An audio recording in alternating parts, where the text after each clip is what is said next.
itself. It's failing. I want that song to stay. I want it to stay.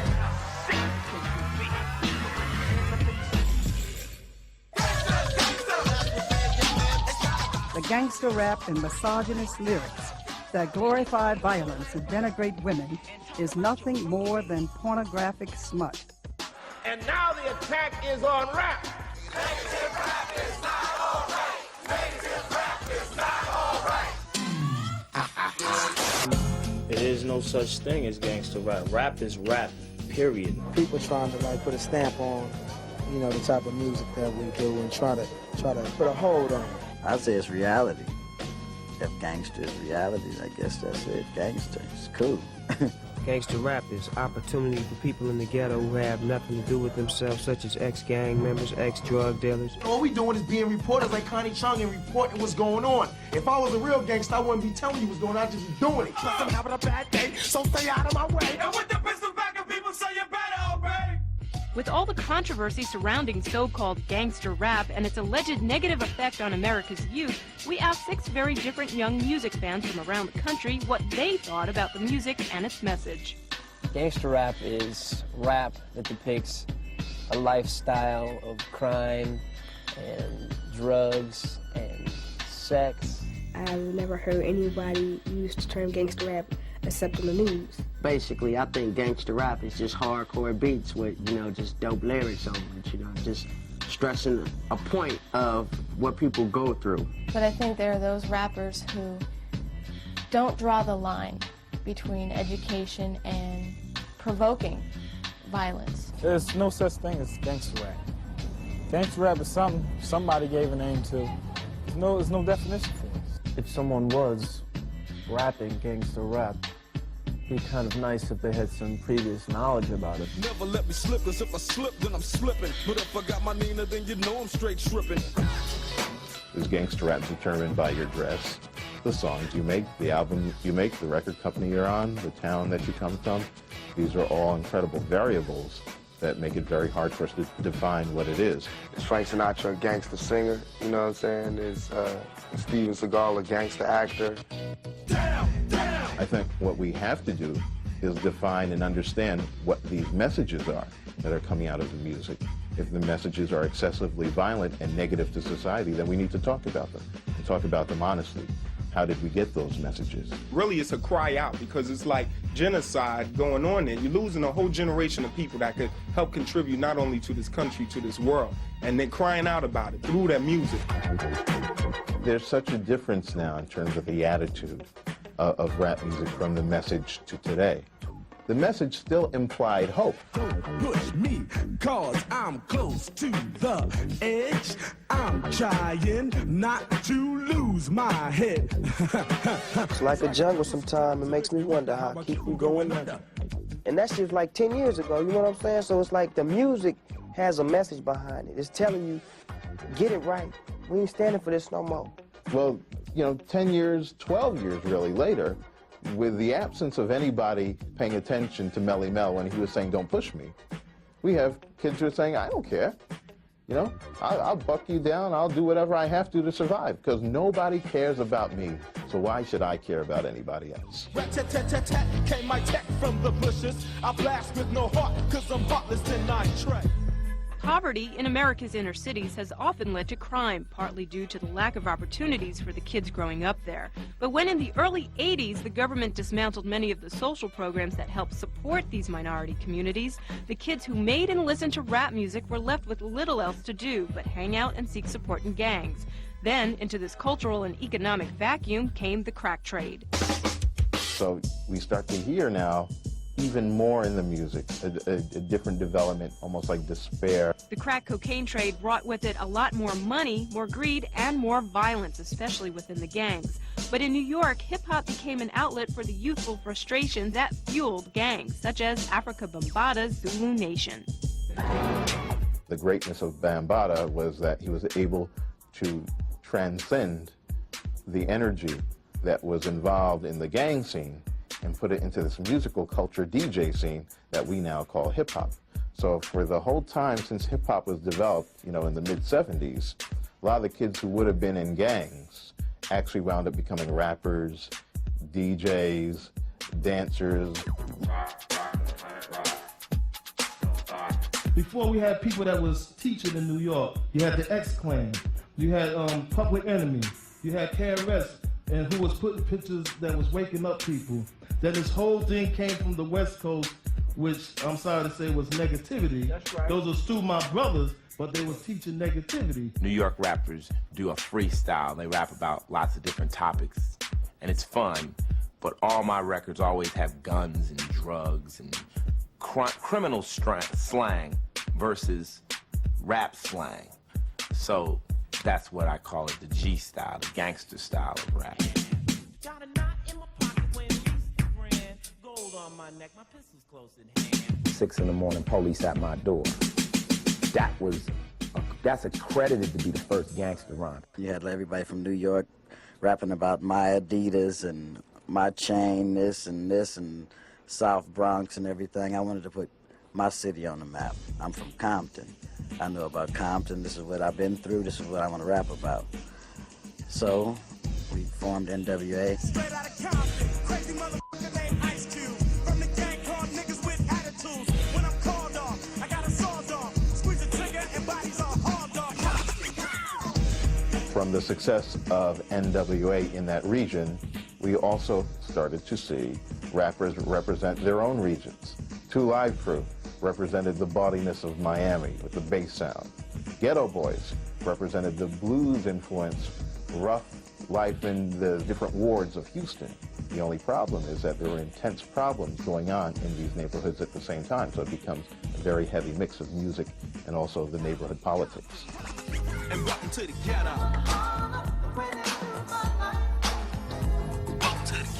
When I walk outside of my door, I don't see no flowers and no, you know what I'm saying, and no ocean and nothing. It's not a pretty sight. So I just do my poetry about what I see. And my raps that I'm rapping to my community shouldn't be filled with rage. You know what I'm saying? They shouldn't be filled with the same atrocities that they gave to me. In the media, they don't talk about it. Rappers have a right to be angry, and I can understand where he's coming from. But if he doesn't tell his community, our community, why they're angry, kids are just going to see anger, and then they're going to clone themselves after that anger. And I bet those kids don't even know why those rappers are filled with rage. I couldn't help but notice your pain. Share it with me. Because I didn't have a father, it makes me cold and bitter. It's not like I'm saying, okay, now sympathize with me. I'm saying, remember that I'm telling you I did not have a father. So when you go, what kind of kid is that? What kind of morals do we got? I don't know. I didn't have a father, but I had pimps and drug dealers and robbers and killers telling me what I should do, you know what I'm saying? Because there was no Jesse Jacksons around, you know what I'm saying? Those people weren't around. All those people that pop up and say, we need to check what we're saying and rapping and TV, those people are not around. I'm sure that Tupac had other people other than pimps and prostitutes and hustlers reaching out to him. It's just what he accepted. And even now, if that's the reality, that's the reality, but there's something more than that, Tupac. I mean, you're making movies, man, you're starring with Janet Jackson. You got an opportunity to do a different thing and send a different kind of message. During cross-examination, Dan Quayle had criticized the lyrics of one of Shakur had been locked up in the made bail. Tupac Shakur got his first dose of jail time in a Los Angeles court on Thursday, having been found.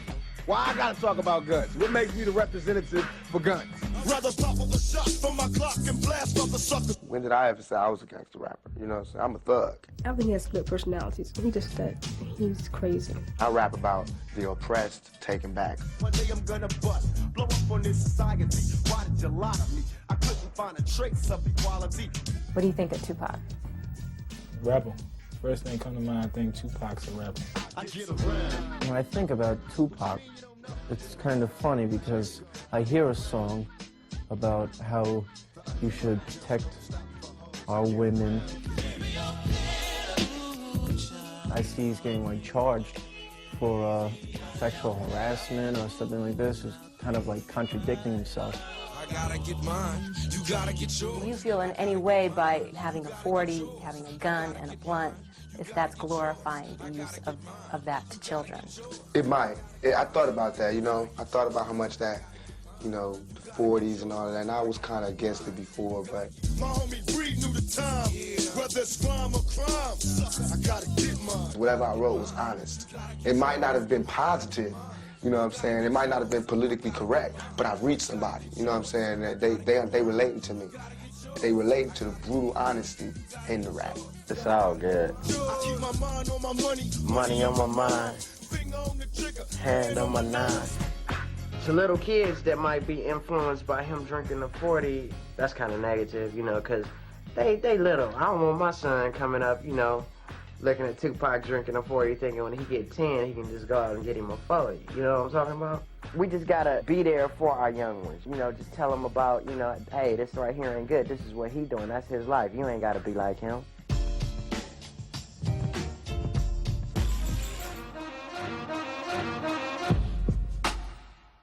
When I was young, I used to get my gun, break out the GTA, and bust at the pigs for fun. Gangster rappers never had easy access to the airwaves. MTV has very strict standards regarding images of gratuitous sex and violence, as do other video outlets. And in 1993, radio stations such as KACE in Los Angeles and WBLS in New York announced they would no longer play songs they considered negative. It is not a question of censorship. You have the right of free speech in this country, but you don't have the right to yell fire in a crowded theater. And that is what some of these records are doing. They're yelling shoot in a community that is crowded with guns. I believe in the Constitution. I believe in the First Amendment. And there is nothing that Ruthless or any other company like us does that we shouldn't be doing. Ruthless Records was one of the first labels devoted to gangster rap and was the home of NWA, whose success was made possible by the label's independence. You should have known by now, Easy W. Easy owns the company, right? He owns Ruthless Records. And if we'd have went to a major company from the beginning with the stuff we had, it'd probably never been out, you know. But since we were doing the records ourselves, put out pretty much anything we want to, you know, and it took off. I mean, you got people coming that never did gangster rap before, because, okay, say the records that came out, they was commercial, all right? So they commercial, they come out, the records don't sell that much. The next album, when they come out, they want to be gangster. I'm going to be a gangster this record, man. I got to make myself hard, because that stuff is selling. So everybody jumped on the bandwagon. Definitely, I think Onyx has redesigned their image over time. We've seen the progression of Dre from the world-class Wrecking Crew times to what he's doing now. It's just a fact. He wore, you know, a little tight stuff, you know, he had a little tight stuff, you know, eyeliner, lipstick. I mean, it was way out, but whatever he's doing, he got to be doing right, and I'm just giving him his props. Certainly Hammer has redefined his image. There's a story in the Wall Street Journal about the boss having one image when she was in school, I guess, growing up in Michigan. And she says quite plainly in the article, she's a businesswoman. She's out here to get paid and get over in hip-hop. So she's formulated this image now, even though I think she went to private schools when she was growing up. And now she's the boss. We must get into discussions of the marketplace and capitalism, because that also informs what these rappers do and don't do. I don't consider myself no gangster or nothing like that. I'm in here to make money, you know. Oh, don't take away his credibility. It's just showing you that it's a business. He was probably manipulated by the music industry. They said, this is what you gotta do right now to catch the eye. So he just followed along to make the bucks, and he tried to work his way out of the society. And he did what he had to. But what Dre did more recently was sell over 3 million copies of his album The Chronic and launch the career of Snoop Doggy Dogg, whose debut solo album sold almost 1 million copies in 1 week. Those 2 albums made Dre's Death Row label very profitable, and to the dismay of their critics, popularized the gangster image more than ever. People often pick on rappers who's successful. If these guys weren't making any hits, they wouldn't be picking out.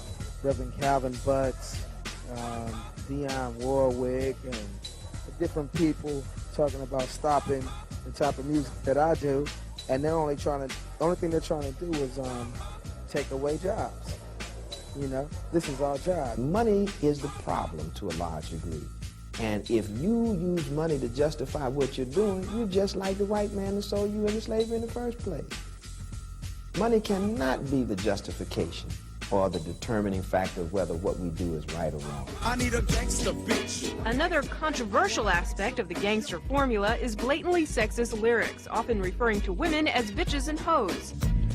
bitches come a dime a dozen. So don't get mad when I your cousin. You got to remember that a lot of rappers are dealing with nothing but these kinds of women that are coming at them. Oh, who are you? You ain't nobody. Oh, you're Snoop Dogg. Oh, I wasn't nobody a minute ago. Oh, you know, now you see money, right? So that's where all the bitches and hoes come from, you know? Most women today are used to other women or themselves being called a bitch or a hoe, but I still think, personally speaking, it offends me if someone calls me a bitch or a hoe just to say it. I think it's a lack of respect. Like with me and my girlfriends, like we play around like that. Like, yo, bitch please, and this, that, and the other. It's just, you know when you cross that line. Cause I can understand you playing. But then when you're serious and you call somebody a bitch, you just ready, you ready to fight. We feel like it's our duty as females in rap to show that other side, that positive side. If you try to tell them to demand respect, and you will get the respect, and they can't call you no hoe or no bitch if they, if you demanding that respect and showing yourself respectful. The message has to come from everybody. It's not a responsibility of female rappers to say, here, you don't call us bitches. It's not like they calling female rappers bitches. They're calling women bitches, so it's the guy's responsibility to say, look, man, that's not cool.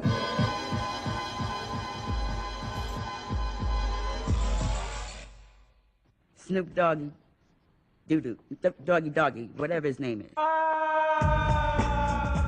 In early '94, committees in both the House and Senate held hearings in Washington, D.C. on the effects of violent and demeaning imagery in popular music, which sparked a heated debate over the influence of so-called gangster rap music. It coerces, influences, encourages, and motivates our youth to commit violent behavior, to use drugs and abuse women through demeaning sex acts. It ain't gonna do nothing.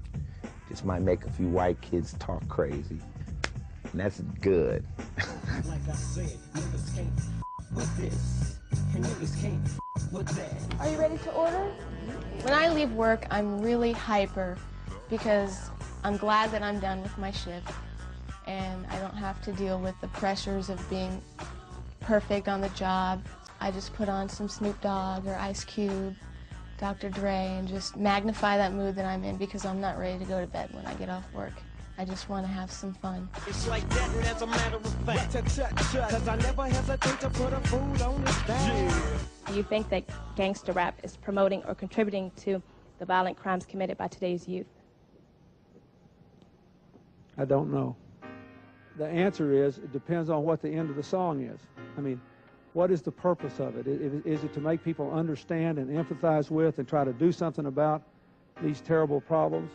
Or is it to legitimize violence and criminal conduct and ultimately self-defeating behavior?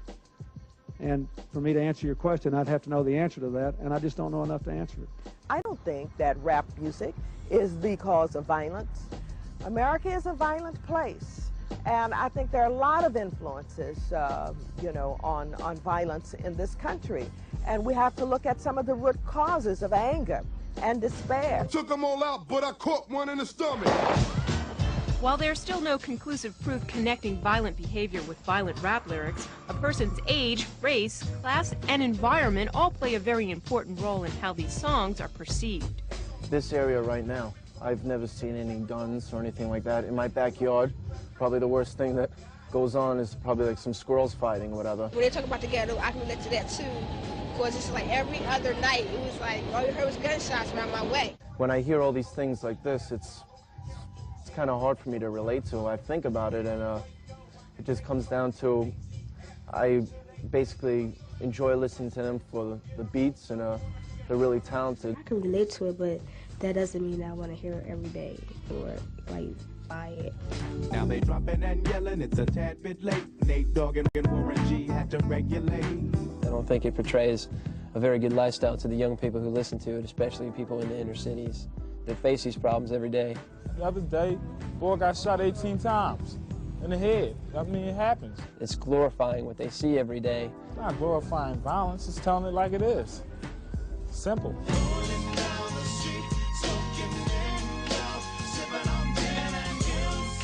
We can get like Snoop Dogg walking down the street smoking Indo. Sipping on gin and juice. This is where I started from, and I can't forget where I came from. That's how I feel about gangster music and gangster rap. I feel it'll always be around. It's a way out as far as releasing like stress, you know what I'm saying? Like releasing like where I don't gotta go smoke me a marijuana joint every day. You know what I'm saying? I can listen to me some Snoop Dogg and it'll elevate my mind just like that joint. You know what I'm talking about? As the debate continues over the influence of rap lyrics, some rappers and their opponents are looking to open constructive dialogue. Reverend Calvin Butts, who last year destroyed explicit rap tapes and CDs, now questions that approach. What any good parent who was opposed to the filth in some of these records would do, they take these things from their children and throw them in the garbage can. I will not do that again. It was a one-time effort to draw attention. The reason why I think it's hitting the Reverend because he feels that the power that I have right now, if I was doing something positive as far as, hey, don't do drugs, don't do that, I guess he feels that it'll stop the violence. But I'm here to tell you that's not going to happen. I mean, you know it and I know it. That's not going to happen. Reverend Butts ain't got no love for us. You know what I'm saying? And it shouldn't be like that, especially if he's a preacher. You're supposed to counsel us. You know what I'm saying? Maybe if he sit down and said, look here, Snoop, you got that position. Why don't you change your rap up like this and be more whoop whoop wham? Maybe I would respect him and when I'm writing, change it up a little taste and give him that right hand. You know what I'm saying? To say, okay, I'm going to do this for Reverend Butts and change it up. I don't think that I'm suggesting that if he changes his rap, that will stop the violence. But I think I am suggesting that if we can provide some jobs and some other kinds of things that address what is at the root of these pathologies, we can. And I will try to reach it if somebody will tell me how to get to it. If there are real perceptions by young males, white, black, red, green, that, you know, women are bitches and hoes, then we better start talking about why they believe that. I say that all these records are always like an alarm. It's an alarm for us to do something.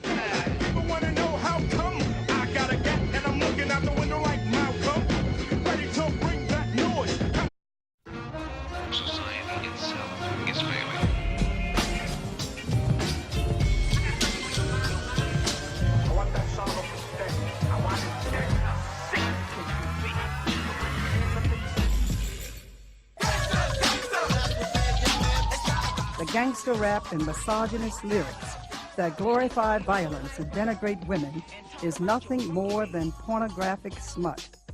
And now the attack is on rap. Negative rap is not all right. Negative rap is not all right. There is no such thing as gangster rap. Young music fans from around the country what they thought about the music and its message. Gangster rap is rap that depicts a lifestyle of crime and drugs and sex. I've never heard anybody use the term gangster rap except in the news. Basically, I think gangster rap is just hardcore beats with, you know, just dope lyrics on it, you know, just stressing a point of what people go through. But I think there are those rappers who don't draw the line between education and provoking violence. There's no such thing as gangster rap. Gangster rap is something somebody gave a name to. There's no definition for it. If someone was rapping gangster rap, it'd be kind of nice if they had some previous knowledge about it. Never let me slip, cause if I slip, then I'm slipping. But if I got my Nina, then you know I'm straight tripping. Is gangster rap determined by your dress, the songs you make, the album you make, the record company you're on, the town that you come from? These are all incredible variables that make it very hard for us to define what it is. Is Frank Sinatra a gangster singer? You know what I'm saying? Is Steven Seagal a gangster actor? I think what we have to do is define and understand. Rap is rap, period. People trying to like put a stamp on, you know, the type of music that we do and try to put a hold on it. I'd say it's reality. If gangster is reality, I guess that's it. Gangster, it's cool.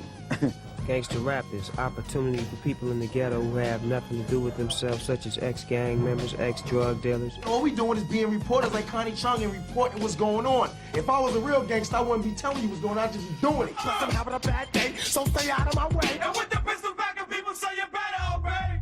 With all the controversy surrounding so-called gangster rap and its alleged negative effect on America's youth, we asked 6 very different young... Understand what these messages are that are coming out of the music. If the messages are excessively violent and negative to society, then we need to talk about them and talk about them honestly. How did we get those messages? Really, it's a cry out because it's like genocide going on there. You're losing a whole generation of people that could help contribute not only to this country, to this world, and they're crying out about it through their music. There's such a difference now in terms of the attitude of rap music from the message to today. The message still implied hope. Don't push me, cause I'm close to the edge. I'm trying not to lose my head.